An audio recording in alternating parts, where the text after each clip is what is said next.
My name is Angela Cox and I am the Mindset Mentor. And this is the Mindset Mentor Meets podcast. Now, my aim is to discover and share the secrets of success. You'll hear engaging and uplifting interviews with business leaders at the top of their game, all primed to deliver bucketfuls of value and inspiration. We'll bring practical tips, success strategies, and golden nuggets of motivation to help you unleash your absolute potential. Now, please do like, share, and leave a review if you love this podcast. It really does help others to find us.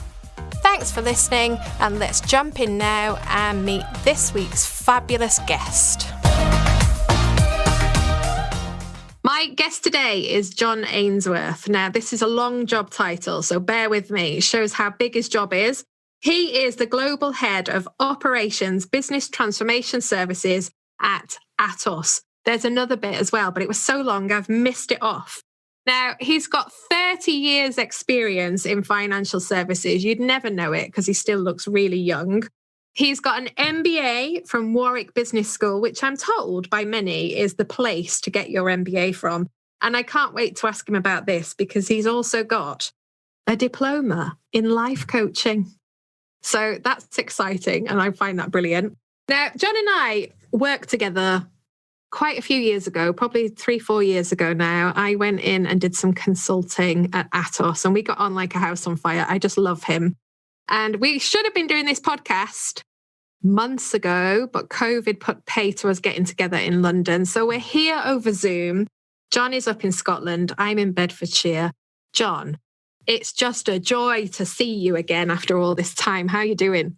I'm very well, thank you, Angela. It is great to see you, and it's great to be able to take some time out to do something fun like this as well. Yeah, and you've had a busy morning already, I know, but you've just shown me the view from your window, and it's not a bad view, that is it? No, I'm very lucky. I moved to Scotland 4 years ago, and there's worse places to work from home than looking out over the Perthshire Hills. And actually, believe it or not, Angela, today it is not raining and it's not grey skies. Sunshine in Scotland. It is. So it's so lovely to see you. And we should have got together in London back in May, shouldn't we? We had that planned in. And now we have to do it virtually, but it's all good. Your face is smiling over the Zoom, as you always are. And I want you to smile a little bit more now because we're going to have what I call the shake your pom-poms moment, which is all about you being your own cheerleader and actually, for once, celebrating your own successes. So I'd love to hear your 3 proudest moments, if you can tell us all about them. Yeah, so what a question. I think it's something I find difficult is to talk about my own successes or own achievements and so on. But having given it some thought, my proudest moment, you mentioned on it, it's interlinked with a number of things. So you mentioned about Warwick University. I never thought I'd go to university. I left school at the age of 16. If it didn't involve a ball at school, I wasn't particularly interested. And all I wanted to do was to get out of school and go and earn money and earn myself a living. So then to have left school at 16 and to now find myself doing what I'm doing, having also gained further education through employment, but also through some extra courses I've done myself and development I've done for myself. I think actually to be able to just sit and look back at what I've achieved, where I live, the family that I've got, and what I do for a living and how that enables me to help others would be one of them. The second one was through my role with ATOS, I was approached to go on the board of Blackpool Pride of Place. And Blackpool Pride of Place is a group of very, very well-connected individuals other than myself who are trying to make Blackpool great again. And Blackpool, if you don't know it, has the 8 most deprived wards in the UK. And so I've spent time supporting the community in Blackpool, being able to help with making Blackpool great again, being able to help with some of the deprivation and the poverty that exists. And only last week, Blackpool secured £40 million worth of investment from the UK government for its town plan for investment. So there's an awful lot of people that have done a lot more than me in achieving that. But I have played a small part, and it does mean a lot to me to be able to give something back. And that's a community where my employer, ATOS, does employ quite a big population on the Fylde coast. So that would be something else. The other thing is that I'd be most proud of is the fact that my mother, who's no longer with us, and my father, who doesn't give praise lightly, would both say that they're very proud of their son.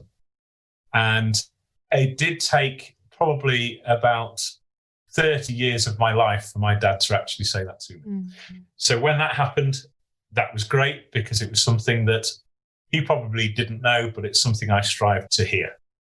Do you know what, John? You're not on your own there. I work with people all week long, and often it is the praise from parents that people are waiting for. And the fact that you've been able to get that, even though it's taken all of those years, is amazing. Yeah, it was worth waiting for, I think. Yeah, and it's important, isn't it? And I'm guessing you probably make an effort to praise your kids about the things that they do. Yeah, well, you try and learn through your own experiences. And also, I think the world's changed a lot. The world that they're growing up in has changed a lot. So I think it's important that you try and take those lessons and develop your children, praise your children, encourage your children as much as you can, whilst making lots of mistakes along the way, because there is no guidebook to it. Oh, if only there was a guidebook. Yeah. And even then it wouldn't be correct, would it? Because they're all little individuals and we have to treat them as different individuals themselves. Now, it's interesting hearing you talk about that first pom-pom moment, and you ended that by saying it gives you the ability to help other people. And that was one of the things that I noticed about you in terms of you being a really connected leader and actually really caring about the people that work for you. And that was evident. And I'd like to kind of dig into it a little bit more, because at ATOS now, you've been there about 5 years, and it seems like I see a promotion every 6 to 12 months coming up on LinkedIn. I mean, you were in at a senior level anyway, but your career there has just gone crazy. So tell me a little bit more about how that's worked at ATOS and what that's meant for you. As you said, I've spent 30 years in financial services, and that has been primarily in the high street banks. And when I look back now, I just didn't fit in. And where going to ATOS is the best thing I've ever done in my career. And I do fit in, and it's a very, very different culture. So why didn't I fit in? Well, I don't want to be derogatory to people who employed me previously, but I don't think that my opinions were appreciated in the high street banks. I think that you are expected to carry out the duties that are set for you by others. Whereas in the environment that I now work in, you are actively encouraged, in fact, required to have an opinion. It's not a place for shrinking violets, but you also need to match your words with your actions. So you need to deliver on the things that you talk about and deliver on the promises that you make.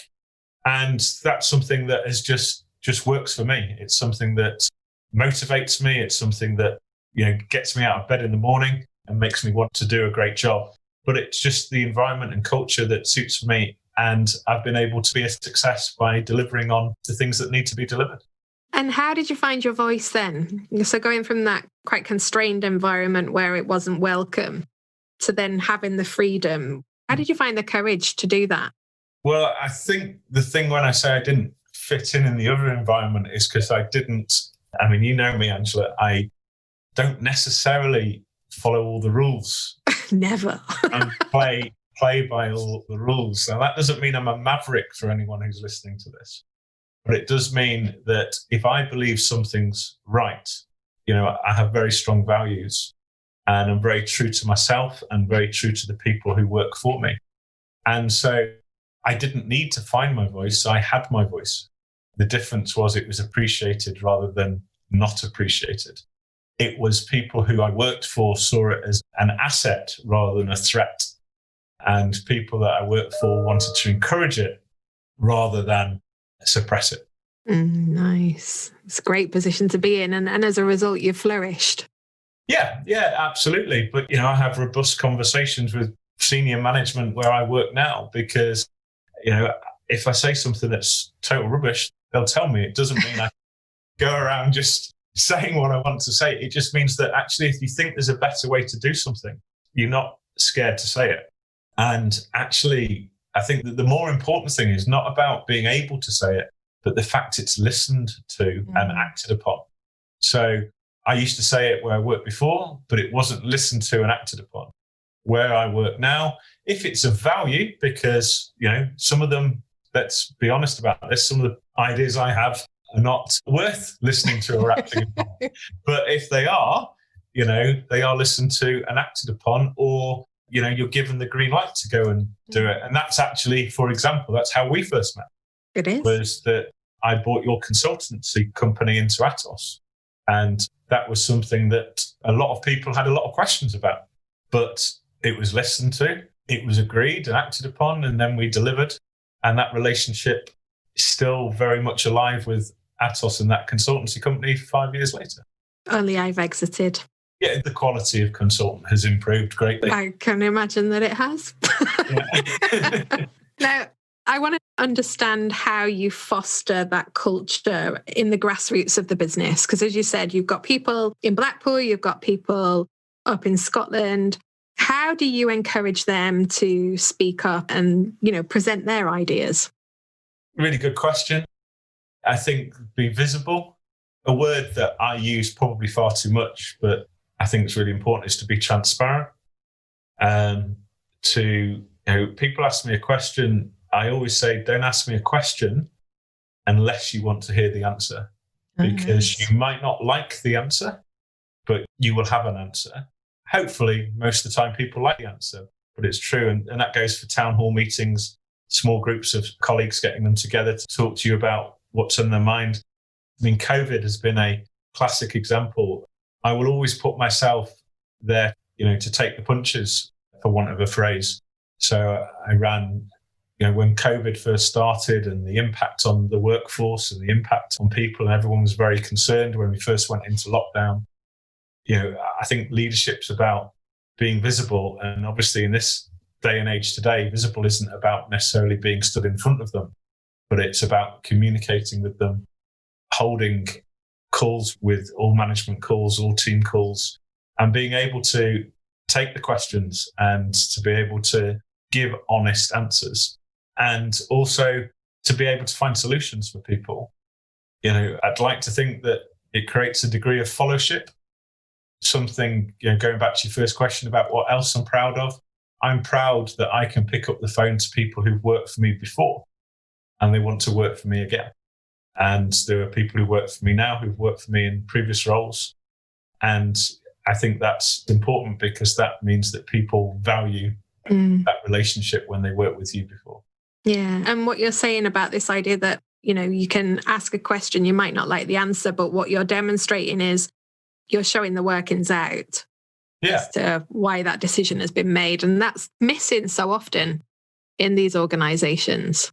It's explaining the why behind something. And why is a decision being made? How does that impact the people? An example was that we were encouraging staff to take holiday in lockdown when no one can go on holiday. And some staff were not happy about that at all.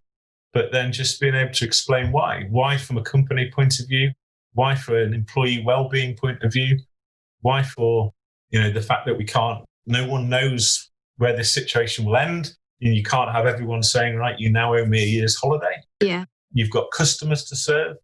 Customer demand went through the roof on one of the businesses that I'm responsible for as a result of some decisions that were made in COVID.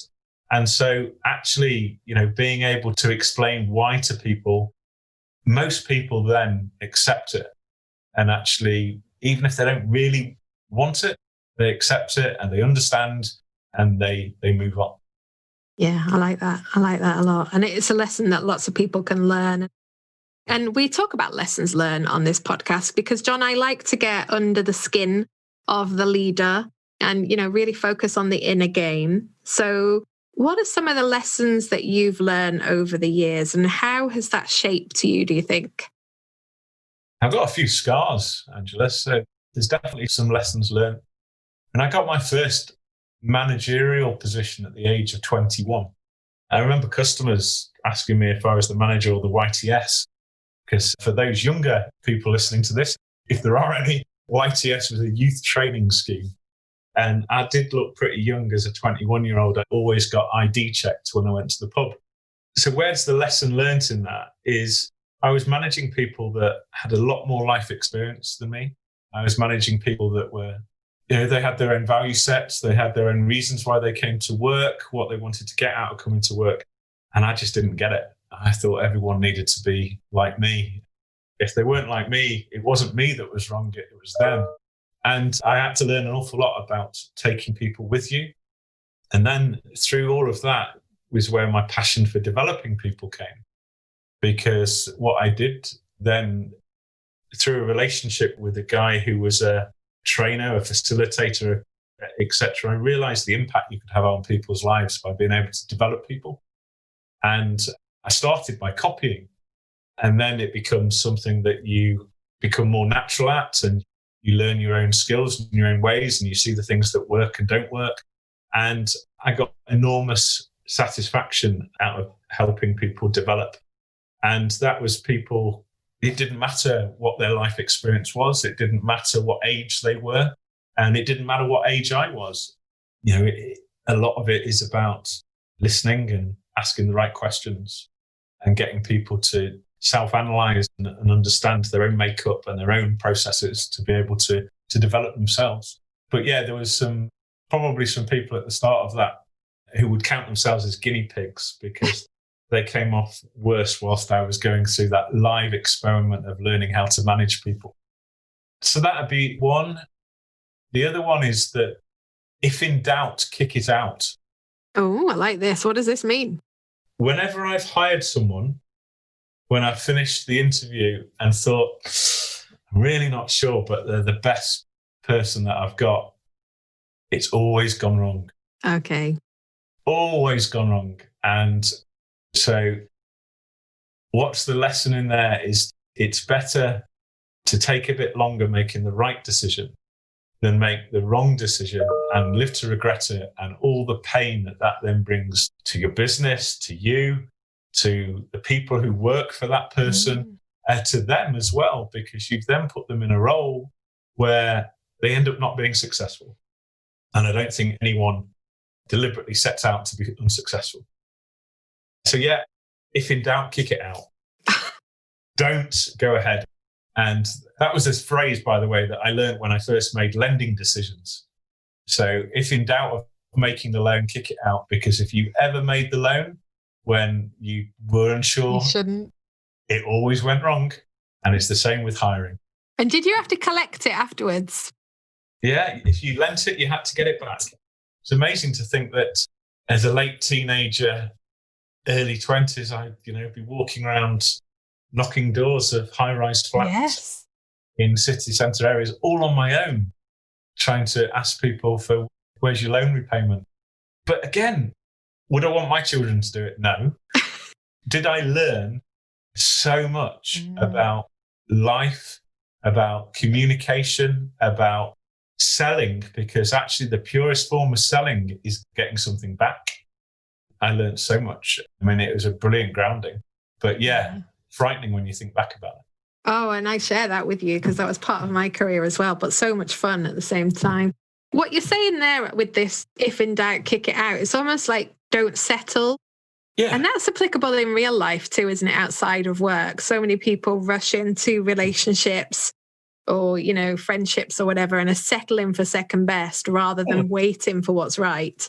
Even outside of people, it's like purchases. When I was younger, I used to buy things and then within a very, very short period of time think, why did I buy that? Compulsive buying, and it's exactly the same because you did have doubts at the time, but it just, for whatever reason, you did it. So yeah, it applies to an awful lot of things, but at the same time, you can't procrastinate. That's the opposite side of it. Yeah. So there's lots of pressures in life, so There's a reason why you make that hiring decision. You can't procrastinate. You can't just say, oh, well, it's got to fit every single perfect box before you say yes to something. So it's a balance. Yeah, I like that word, balance. So what you were saying ahead of that then about this developing people, is this where the life coaching thing came in? Because I am fascinated as to what drove you to go and do a diploma in life coaching. So not many people know what I'm about to say. Oh, go on. You're sharing it with quite a few people, John. No, I get that, but I think that's okay. Well, lots of things happened. My mother died suddenly. I was trying to sell a house that wouldn't sell. I was living in another place, trying to change job. I'd taken a voluntary redundancy from work, and I was in a new job and working really hard, and the wheels fell off, and I had a bit of a mental health episode for a period of about 3 months. And this was back in 2006, 7, around then. And when I was off work, because I was off work for a period of time, being the kind of person I am, I needed to understand why what was happening to me was happening. I needed to gain acceptance for it, and I needed to learn how to manage it and to deal with it, and I needed to make myself better. And whilst GPs are fantastic, they've only got a small amount of time for you, and they can't answer everything to the degree that I needed to understand. So as typical me, I threw myself into self-development, and self-development around understanding around stress and how the body reacts and how you can manage that, around mindset, around how you deal with different things, neuro-linguistic programming, cognitive behavioral therapies, and read a lot, did some courses. They're not all on my CV or my profile where you've got these things from, but actually I also did a diploma in life coaching. And why I did it was I needed something to do. I needed to occupy myself. I needed to occupy my mind. I needed to learn. I wanted to learn. And also it was something that I could apply to myself. So by actually learning the skills to be a life coach, I could life coach myself and coach myself. And also, they're transferable skills. They transfer into the workplace. There are many people, and when I say many, let's be fair, because otherwise it might sound really arrogant or something. There are more than 10 people, but so a small number still, who I know would say that actually I made a difference to their life. But I know them through work. And that's through actually applying those kind of skills with challenges that they faced in their life that were, very, very difficult for them. And so I helped myself, and I've been able to help others through it as well. And I mean, it's just lovely to hear you talk about this so honestly, because the dialogue that we hear in corporates is moving more and more towards understanding and being accepting of mental health challenges. But I remember having lunch with you, and we're probably going back 2 or 3 years now, and talking to you about my wheels falling off in the same circumstance and not getting the reaction from you that I got from most people, which was that kind of, oh, don't talk to me about that. You were really interested and shared some of your story with me at the same time. So I'm really keen to understand how you handle mental health challenges now in your organization and how you support people through them based on your own experience. Well, it's interesting because the colleague of mine who hired me to ATOS will always recall that when he interviewed me, he asked me how I deal with stress and what I do outside of work. And I told him that I did meditation. And he will always remember it because it's not the kind of thing that many people say at an interview. And I only started doing meditation after that experience that I'd had. And so actually being able to talk about these things is helpful to others. Whose problem is it that if people think less of you because of something that's happened in your past, that actually has made you a better person, made you a stronger person, made you understand yourself better, understand situations that others go through. And so you can relate more to them. And only this week, I rang up a colleague at work in ATOS who I was off on holiday the week before last. And when I came back to work, they weren't in work because their mother had died. And I rang them up when I heard that they'd come back into work. In that conversation, they told me that I'm the only person they'd answered the phone to since coming back to work. This person doesn't work for me. It's someone who supports a certain aspect of my business. You know, you build a relationship with that way. So I was touched that I was the only person they'd answered the phone to. But actually, I spent 25 minutes talking to them, explaining the situation, the experience that I'd had. And that made them, I believe, can't be certain, but, comfortable to talk to me about how they felt and so on. And I'd like to think it just made a little bit of difference to that person. The call ended with me saying to them, reach out to me if you're having a tough day. Give me a shout because I know what it's like. So I think just being a decent person like that is important. But I also think that we're all so busy that sometimes we walk past people who need help as well. Mm. And not because we choose not to, but because we don't notice it. Or because they're not willing to show. Yeah. And you mentioned meditation as one of the ways that you handle personal stress. What else do you do? Well, so my life revolves around my children. And so prior to COVID, I'd be staying away from home in hotels at least 3 nights a week. But actually to the children, it'd be 4 nights a week away from home because the day that I got home, it'd be after their bedtime, etc. Yeah. So the time I had with them was precious and spending family time with them at weekends. So I can be seen quite often standing by the side of a equestrian arena, watching my daughter learning to horse ride, and she's very, very good at it. Or ferrying my other daughter backwards and forwards to gymnastics clubs and encouraging her with her gymnastics. And, being fortunate to be able to provide opportunities for them to experience things in their life that enables them to find the things that they're passionate about and the things that give them pleasure. So that would be where I spend a lot of my time. We've got ourselves a dog. Yeah. What kind? So I have a Cavapoo. So the ultimate guard dog, not. Lots of grooming. Yeah, lots of grooming. But yeah, so getting out and walking in the countryside around here with the dog and the family.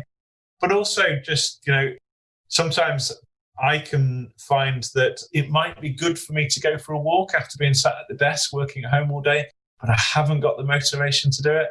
But the dog helps you find the motivation because you know that the dog needs walking. So that's really good for you as well and really good for me. So yeah. And I'm now going to say something that really makes me sound like I'm getting old. I like being in the garden. Oh, do you? Gardening? Yeah. You used to hate it. But I think what I like more is when the garden looks nice rather than actually doing the gardening. But yeah, or perhaps it's another lockdown thing, that it's another of these things that you haven't got that many choices, so you go and do it. The life is small at the moment, isn't it? So, the kind of little joys that we can find are just in the environment that we're in every day. Absolutely. And I suppose it's finding things that occupy you, then you actually find enjoyment out of it. They might not have been your first choice. And actually, you like the end result. That's key. I think what you've just said about, you like the outcome, what's the end result? Focusing on that in order to get the motivation is the key ingredient. We grew lots of vegetables this year. You and everyone else on the planet, it feels like. Yeah. But also the kids' enjoyment. They planted them, they dug them up, they scrubbed them clean, etc. And then they ate them. And so actually it's great for them as well. See, COVID has been horrible on so many levels, but there are so many blessings to it as well in terms of that connectivity with other people that when you're busy isn't quite the same. Yeah, I'd agree with that. My relationships with my children are stronger than they were before COVID. Yeah. They're different because I'm more involved in their everyday life, their everyday successes, their everyday challenges. And, basically I'm more present. It's lush. And you're very relaxed as well, John. I'm getting this vibe. Even though your emails are pinging every few minutes. Yeah, it just goes to show my inbox is never empty. You're very, very busy, man. Very busy, man. Now, we're at the 5-second game rule part of the show now, where I put you under pressure to give me 3 answers to a question in 5 seconds. So you don't need your pen because you won't have time to write it down. It's like a radio show. I tell you it is. Are you ready for this challenge? Okay. In the 5-second game rule, I would love you to give me 3 words that describe you. Driven, honest, transparent. Oh, love that. Like authenticity in a bubble. That's you. And let's do another one. So in the 5-second game rule, can you give me 3 things that make you happy? My family, playing sport, holidays. Yeah, holidays. We can't do many of those at the moment, but, we can look forward. But I did get away to John O'Groats 2 weeks ago. Oh, nice. Yeah, a place that not many people will have been to. But yeah, that was fantastic. A week of isolation in John O'Groats. Wow. So staying in a wood cabin. It was brilliant. And you wouldn't have chosen that, probably. Would never have done it. All these opportunities. Yeah, really good. Now, are you ready for the big question? Yes. So this is the one that we ask everybody on the podcast, and everybody gives us different answers, which I love. So I'd really love to know, from John Ainsworth perspective, what is the absolute secret to success? What a question. I think it's be yourself. Be honest with yourself and with others. Try and find what you're good at and what you enjoy, because they're normally the same thing, but not always. And then I think that the biggest one for me is being able to get the best out of people.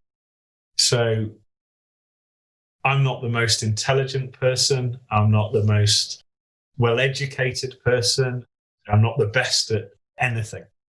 But one thing I think I'm okay at and pretty good at is getting the right people around me.